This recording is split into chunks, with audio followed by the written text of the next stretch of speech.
আসসালামু আলাইকুম। প্রিয় দেশবাসী, প্রিয় বিশ্ববাসী, সবাইকে জানাই মজিবি শুভেচ্ছা এবং অভিনন্দন। বাংলাদেশ আজ একটা কান্তি লগ্নে তৈরি করেছে। বাংলাদেশের প্রধান উপদেষ্টা নুনুস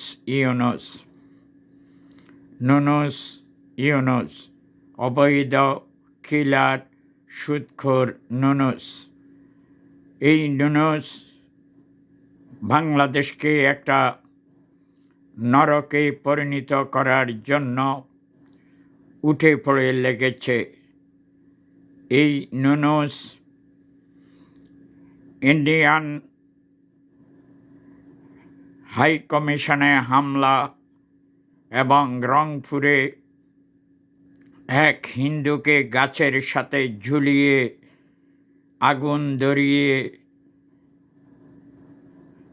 আগুন দিয়ে পুড়িয়ে উল্লাস করেছে এই ইউনুসের উগ্রবাদী, সন্ত্রাসী, মৌলবাদী জঙ্গি গোষ্ঠী। সাউয়া হাদি মরে গেছে, আলহামদুলিল্লাহ। তাই একটা বাংলাদেশ রাতের অন্ধকারে, ছায়ানটে আগুন, চট্টগ্রামে মহিনুদ্দিন চৌধুরীর বাড়িতে আগুন, ধানমন্ডিতে আবার বুলডোজার, তারপর সাংবাদিকের উপর আগুন, তারপর প্রথম আলো, ডেইলি স্টার পত্রিকা সব জ্বালিয়ে পুড়িয়ে ছারখার করে দিয়েছে। এটা কোন বাংলাদেশ? এটা পাকিস্তানের উগ্রপন্থী, মৌলবাদী, সন্ত্রাসী, যাযাবর যেই 1971 সালে 2 লক্ষ মা বোন সংগ্রামের বিনিময়ে, ইজ্জতের বিনিময়ে এই দেশটা আমরা পেয়েছি। তখন এই মহিলাদের পিতৃ পরিচয় ছিল না। তখন পিতা বঙ্গবন্ধু বলেছিল, তোমাদের যদি পরিচয় না থাকে তোমরা লিখে দিও 32 নং ধানমন্ডি। তোমাদের বাবার পরিচয় দিতে যদি তোমাদের অসুবিধা হয় লিখে দিও বঙ্গবন্ধু শেখ মুজিবুর রহমান। আজকে যখন এই ফ্যাসিস্ট, জঙ্গি, কিলার, সুদখোর মহাজন ইউনুস বাংলাদেশকে একটা নরকে পরিণত করছে, মানুষের কোনো নিরাপত্তা নাই, মানুষের কোনো বাকস্বাধীনতা নাই। আমি বাংলাদেশে প্রতি বছর গিয়েছিলাম, রাত্রে 2টা 2:30 ঢাকার থেকে বাসায় এসেছি। কেউ তো জিজ্ঞাসা করে নাই তুমি কে ভাই। আজকে কেন মানুষ সন্ধ্যার পরে ঘরে ঢুকে যায়, মানুষ রাস্তায় চলাফেরা করতে পারে না? এই মব সন্ত্রাস থেকে বাংলাদেশকে রক্ষা করার জন্য আমি সেনাবাহিনীর প্রধান ওয়াকারকে বলতে চাই, আপনি তো বলেছিলেন শেখ হাসিনা চলে যাওয়ার পর এই দেশের নিরাপত্তার দায়িত্ব আমার উপর ছেড়ে দেন, আমি নিরাপত্তা দেব সাধারণ জনগণের। আজকে কোথায়? আজকে যারা মব করছে, এক সাউয়া হাদি মরে গেছে আর পুরা বাংলাদেশ আগুনে জ্বলছে। এটা তো আমরা চাই নাই। প্রিয় দেশবাসী, আপনাদের উদ্দেশ্যে বলতে চাই, ওরা গুটি কয়েক সন্ত্রাসী, জঙ্গি, উগ্রবাদী, মৌলবাদী, এদেরকে প্রতিহত করার জন্য আপনারা জেগে উঠুন। এই বাংলাদেশ রক্ষা করার দায়িত্ব মুক্তিযুদ্ধের আদর্শের সৈনিকদের, যারা আপনারা 1971 সালে মুক্তিযুদ্ধের চেতনা বিশ্বাস করেন। আপনাদেরকে জাগ্রত হবে। জাগো বাঙালি জাগো। সেই 71-এর মতো এই পাকিস্তানের বর্বর তালেবান জঙ্গি, এদেরকে আমরা প্রতিহত করম। 100, 150, 200 আপনারা সবাই যদি জাগ্রত হন, এরা পালানির সুযোগ পাবে না। যেখানে পাবেন ওখানে ওদের হাত পা ভেঙে রাস্তার পাশে ফেলিয়ে দিবেন। যেমন মাননীয় প্রধানমন্ত্রী শেখ হাসিনার আমলে এক জঙ্গি নারায়ণগঞ্জে তাসের রাজত্ব কায়েম করেছিল। তখন সারা নারায়ণগঞ্জবাসী, র্যাব, পুলিশ, বিজিবি, আনসার সবার কাছে দাবি করেছিল, দেখেছি ভোরবেলায় যে ওর লাশ রাস্তার পাশে পড়ে আছে। তাই সেনাবাহিনীর কাছে প্রশ্ন রাখতে চাই, আসুন না এই দেশটাকে রক্ষা করুন।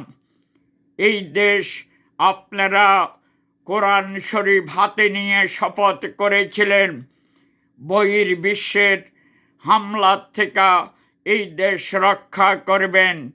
র্যাব বাহিনী কোরআন শরীফ হাতে নিয়ে শপথ করেছিল, এই দেশকে আমরা জঙ্গিবাদ, মৌলবাদ, তালেবান রাষ্ট্রের কাছ থেকে, তালেবান রাষ্ট্র থেকে এই দেশকে বাঁচাবো। পুলিশ, বিজিবি, আনসার, আপনারা কোরআন শপথ করেছেন এই দেশের সার্বভৌমত্ব রক্ষা করার জন্য, এই দেশের মানচিত্র রক্ষা করার জন্য, এই দেশের ইতিহাস, স্বাধীনতার ইতিহাস কোনো দেশে ভুলানো যায় না। তাহলে আপনারা নিচুপ কেন? আপনারা জাগ্রত হন। আপনাদের কাছে বিনীত অনুরোধ করছি, দেশটাকে রক্ষা করুন। এটা আমাদের মাতৃভূমি, এটা আমাদের মাতৃভূমি। আমি জন্মগ্রহণ করেছি বাংলাদেশে। আপনিও জন্মগ্রহণ করেন বাংলার মাটিতে। পাকিস্তান এই দেশটাকে একটা নরকে পরিণত করার জন্য পাকিস্তান দূতাবাস বয়কট করা হোক। এই পাকিস্তান হলো একটা সন্ত্রাসী জঙ্গি ফ্যাক্টরির কারখানা। আজকে দেখেন বিশ্ববিদ্যালয়গুলো, বাংলাদেশে এই যত বিশ্ববিদ্যালয়, ঢাকা বিশ্ববিদ্যালয়, জগন্নাথ, চট্টগ্রাম বিশ্ববিদ্যালয়, রাজশাহী বিশ্ববিদ্যালয়, ময়মনসিংহ কৃষি বিশ্ববিদ্যালয়, সবগুলা জঙ্গি ফ্যাক্টরি রূপান্তরিত হয়েছে। ঢাকা ইউনিভার্সিটির নাম পরিবর্তন করে দিয়েছে ঢাকা মাদ্রাসা, জঙ্গি তৈরির কারখানা। বন্ধুরা আমার, সাথীরা আমার, আসুন না কাঁধে কাঁধ রাখে, হাতে হাত রেখে এই স্বাধীন বাংলাদেশকে আমরা রক্ষা করি। এটা আপনারা সেনাবাহিনী যদি না পারেন, আপনারা আওয়ামী লীগের উপর ছেড়ে দেন। আওয়ামী লীগ জানে কিভাবে জঙ্গিদেরকে, উগ্রবাদী, এই মৌলবাদী সন্ত্রাসীরে দমন করতে হয়। পরিশেষে আরেকটাই কথা বললাম, ভিডিওটা বাড়াচ্ছি না। বিএনপি বারবার বলে ওরা নাকি মুক্তিযুদ্ধে বিশ্বাসী, তাহলে বিএনপির সাথে রাজনৈতিক দ্বন্দ্ব থাকতে পারে, বিএনপির সাথে রাজনীতির দ্বন্দ্ব থাকতে পারে। দেশের স্বার্থে বিএনপিকে অনুরোধ করম, আসুন একসাথে কাঁধে কাঁধ মিলিয়ে হাতে হাত রেখে এই দেশকে বাঁচাতে হবে। খুনি মাফিয়া তারেক রহমান বারবার ভিডিও এবং লাইভে এসে বলে হের নাকি লাশের দরকার। আরে বেড়া, তোর বাবাও তো 1975 সালে 15 আগস্ট বঙ্গবন্ধুর সপরিবারে হত্যা করেছিল এবং গর্ভবতী মহিলাকে তোর বাবা রেহাই দেয় নাই। ছোট্ট শিশু শেখ রাসেল তখন 10 বছর বয়স। ও বলেছিল আমি বাবার পরিচয় দেব না, আমাকে তোমরা আমার মায়ের কাছে নিয়ে চলো। তাকেও বাঁচতে দিলি না। তাহলে এখন ওই দিকে যাচ্ছি না। বিএনপির তারেক রহমানের উদ্দেশ্যেই বলতে চাই, তুমি মাফিয়া তারেক, দেশের স্বার্থে তুমি নাকি আগামী দিনের প্রধানমন্ত্রী, তাহলে তুমি দেশের স্বার্থে আওয়ামী লীগের হাতে হাত রেখে এসব সমস্যা কোথায়? এই দেশ তোমার দেশ, তুমিও এই দেশে জন্মগ্রহণ করেছ। তুমি তো খুনি, এই জন্য লন্ডনে পালাইছ। আজকে তোমার সাথে তুমি 17 বছর দেশে আসতে পারো না, তাহলে তুমি সেখান থেকে ভিডিও কনফারেন্সে বলো তোমার জনতার কাছে, তোমার দলের নেতা কর্মীর কাছে, আমরা বাংলাদেশ আওয়ামী লীগ এবং বিএনপি এই দেশটাকে রক্ষা করার জন্য একসাথে কাজ করো। পারবে না? পারতে হবে। এই দেশকে এই মরুভূমি বানাই লাভ নাই। সুদান যেখানে মানুষের কোনো নিরাপত্তা নাই, সেই সুদান বাংলাদেশের পাসপোর্ট দেখলে ঘৃণা করে। বাংলাদেশ নাকি একটা জঙ্গি রাষ্ট্রে পরিণত হয়েছে।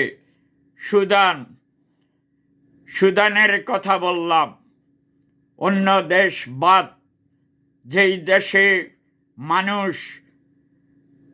মানুষরূপী জানোয়ার, ওরাই বাংলাদেশকে ঘৃণা করছে। প্রিয় বন্ধুরা আমার, প্রিয় দেশবাসী, আসুন এই বিএনপিকে বলতে চাই, আসুন একসাথে হাতে হাতে রেখে কাঁধে কাঁধে রেখে এই দেশটাকে আমাদের রক্ষা করতে হবে। আপনাদের নেতা খুনি জিয়াউর রহমান মুক্তিযুদ্ধে অংশগ্রহণ করেছিল এবং চট্টগ্রাম কালুরঘাট বেতার কেন্দ্রে উনি মুক্তিযুদ্ধের ঘোষণা দিয়েছিল, বিহেভ অফ বঙ্গবন্ধু শেখ মুজিবুর রহমান, যে আমি বঙ্গবন্ধু শেখ মুজিবুর রহমানের নামে স্বাধীনতা ঘোষণা ডাক দিয়েছি। আসুন না সব কিছু ভুলে গিয়ে এখন এই দেশকে রক্ষা করতে হবে। এই দেশ রক্ষা করার জন্য আপনারা বিএনপি রাজনীতি যাই করেন, চাঁদাবাজি, লুটপাট, ভাঙচুর, অগ্নি সন্ত্রাস, রংপুরে হিন্দুকে গাছের সাথে ঝুলিয়ে গতকাল হত্যা হত্যা করেছেন পুড়িয়ে, আবার আপনারা সেখানে ডাকডোল বাজিয়ে আনন্দ উল্লাস করেছেন। ওরা কি মানুষ না? ওরা তো মানুষ। বাংলাদেশের সংবিধানে 4 মূলনীতি, ধর্মনিরপেক্ষতা, জাতীয়তাবাদ সহ 4টা মূলনীতি আছে। সমাজতন্ত্র, ধর্মনিরপেক্ষতা, জাতীয়তাবাদ, আরেকটা আমি ভুলে গেছি, সরি। তাহলে আপনারা তো এই 4 মূলনীতির উপর দাঁড়িয়ে বাংলাদেশের রাজনীতি করতেছেন।